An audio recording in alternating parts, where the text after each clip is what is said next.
Well, hello, Falcon fans. We welcome you to another edition of BG Falcon Hockey Weekly. I'm Ryan Vallon, sitting down with head coach Chris Bergeron. Thank you very much for sitting down. Thanks, Ryan. Appreciate it. Coach, last weekend you guys got the semi-split over Alaska with the win on Friday and then the tie/shootout loss on Saturday. Overall, what were your thoughts for the weekend? Overall, happy with the weekend. Looking back, it was what you expect from a weekend with Fairbanks. Very difficult. You know, they keep coming at you. You know, getting specific and a little bit nitpicky, as I think we created enough opportunities offensively to score more than 2 goals each night, and that's something we're going to have to work on. I liked our goaltending. I liked our penalty kill.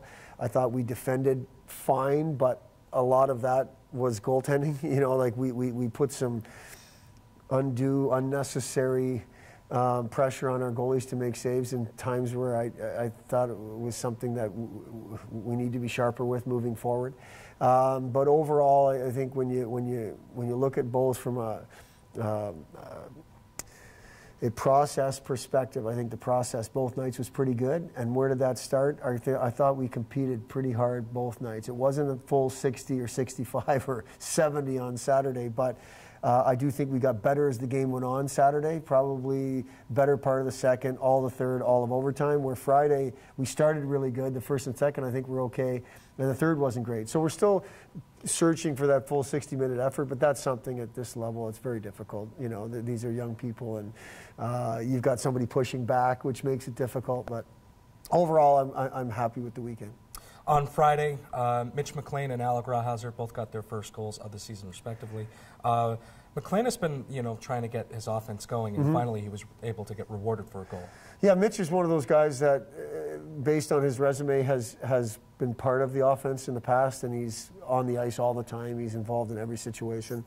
And I think he equates his game to offense, and sometimes we have to remind him that there's way more layers to his game than just offense, and he has to do those other things in order to get offense. So it was nice to see him get on the score sheet. Obviously somebody we need, and hopefully it's a sign that more is to come. And then Rawhauser is a guy that usually is all over the game sheet. To see him where he was, I mean, it's a wraparound play to win the game, the first shift of the third period. You don't normally see a defenseman down there, but he's a guy that's involved, and he's good around the other team's net. And obviously any offense we get from him is a good thing, so we'll take it. In the goal crease, Eric Dopp made yet another start for your team. And in my eyes, he seems like he's starting to settle in as a starting goaltender in your rotation. Yeah, well, he's really good. I mean, he's what he was recruited to be, and everything that I was told in the recruiting process in terms of the wiring is absolutely true. He's an everyday guy. He comes, he has a routine, he has a plan. He communicates, he's got lots of questions. He's involved in this and engaged in this opportunity. And he's a really good student as well. I mean, not only in the classroom, but he's a student of his position, which is a different position. There's no doubt about that. So I think what you're seeing from a fan perspective, or people that follow our program, are seeing what we see every day. A young person that has earned his confidence because of how engaged and how much time he puts into his craft. Moving on to Saturday, again, you guys got the tie, but also the overtime loss. Frederic, Letourneau, and Bayless both lit the lamp for you guys, so it's nice to see them also getting on the score sheet as well. Exactly. Bayless may have played his best series of hockey maybe since he's been here. I thought he was dominant. He had a goal there on Saturday, which was a good goal, and I thought Freddie's play was a great play started by Brandon Cruz in our own zone, and ended up kind of a pretty passing play to score there. But they're two guys that, I mean, Freddie's only 8 weeks into his sophomore year, and Bayless is an upperclassman on this team. They're guys we need to contribute. I think they have been contributing, but it's nice to see them on the scoreboard for sure. And like I say with the other two from Friday, hopefully it's a sign of more to come. And then going back to the goaltender rotation, Ryan Bednard got the start for you guys on Saturday, and he also looked really well in my eyes. Yeah, going back on the tape, like the first goal they scored was a puck that kind of it bounced in front of him, and he tried to make a play with his glove. I'd like him to just have a better feel for the kind of the circumstance. We were tired. And we needed to have the puck frozen so we could get a shift change and get some different guys out there. And whatever, 20 seconds later, it ends up in our net. It wasn't a bad goal. I just think I'd like to see him cover that puck.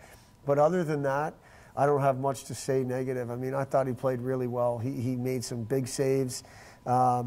We went into the third period with a 2-1 lead at home. I mean, that's a good spot to be in, and you're 20 minutes away from sweeping a team who's really good. But I thought Ryan did exactly what he's supposed to do, which give us a chance to win on Saturday. And our focus is less than 3 goals. That's one of our objectives, less than 3 goals. Both of our goalies did that, both Friday and Saturday. That says I think the 1-1 thing is working, and that's number 1. And number 2, we need to score more. But I was happy with the way Ryan played on Saturday. And I know, and I've said this before, Ryan wants to be a number 1 guy, and it's nice to see him playing to that level. Moving on to the special teams over the weekend, you guys got 1 power play goal out of 7 opportunities. Penalty kill was also really good for you guys as well. Yeah, our penalty kill was good. I thought we took some undisciplined penalties both nights, and that's something we have to clean up. We just have to clean up undisciplined play. That ends up in taking momentum away from us. It ends up in putting guys on the bench that we'd like on the ice more. Sometimes we've got penalty killers taking penalties. I'd like us to clean that up. Now, from a results perspective with the penalty kill, obviously to go what we did on the weekend is a good thing. And we're going to get really challenged here again at Michigan Tech.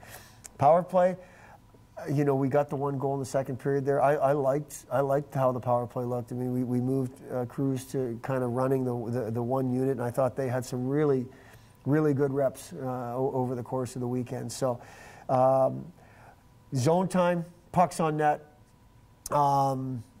second, third opportunities, those are the process parts of power play, and I thought we were pretty good at that. Hopefully the results will follow. That's what we believe. I think our process and the results have been pretty good on the PK. So, as we all know, special teams wins games. We're going to continue to need to be strong in those areas. Moving on to the weekend that's coming up for you guys, going all the way out to Michigan Tech up in Houghton. This is your first time back in the building since the 2017 WCHA championship game. Mm-hmm. But Michigan Tech coming off of 3 losses, 1 against Alabama Huntsville, and then they got swept by Minnesota State. What are you expecting out of this matchup?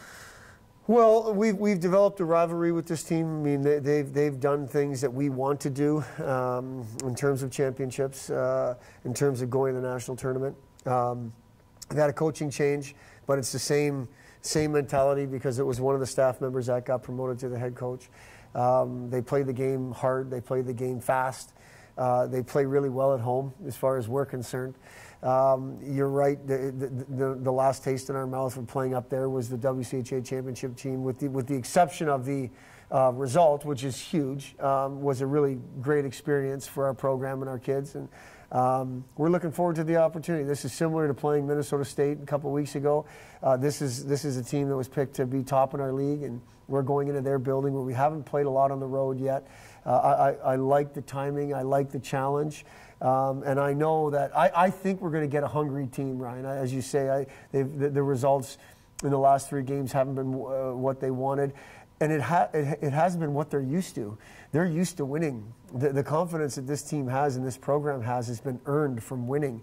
And I think we're going to get a pretty angry group of Michigan Tech players, so we're going to have to be ready for that.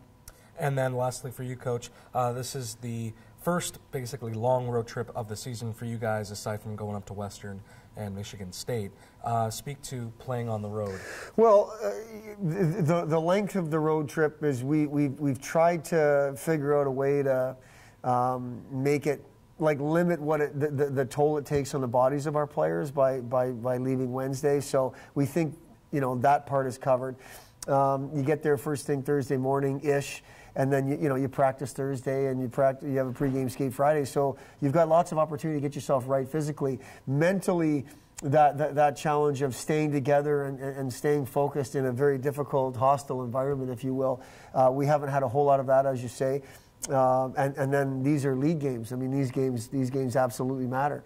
Now, with all that being said, we think we've built up a little bit of a road warrior mentality, coach speak, and a little cliche, but over the course of the last 4 or 5 years, we think we've played pretty well on the road. So we're going to have to give ourselves opportunities this weekend. All right, thank you very much, Coach, for sitting down with me. Thanks for having me. And of course, you can catch Friday and Saturday night's game up in Houghton, Michigan. Of course, I will have the call for you on the Falcon Radio Network. Don't forget to follow BG Falcon Hockey on Twitter and Instagram with the handle @BG Falcon Hockey. Thank you.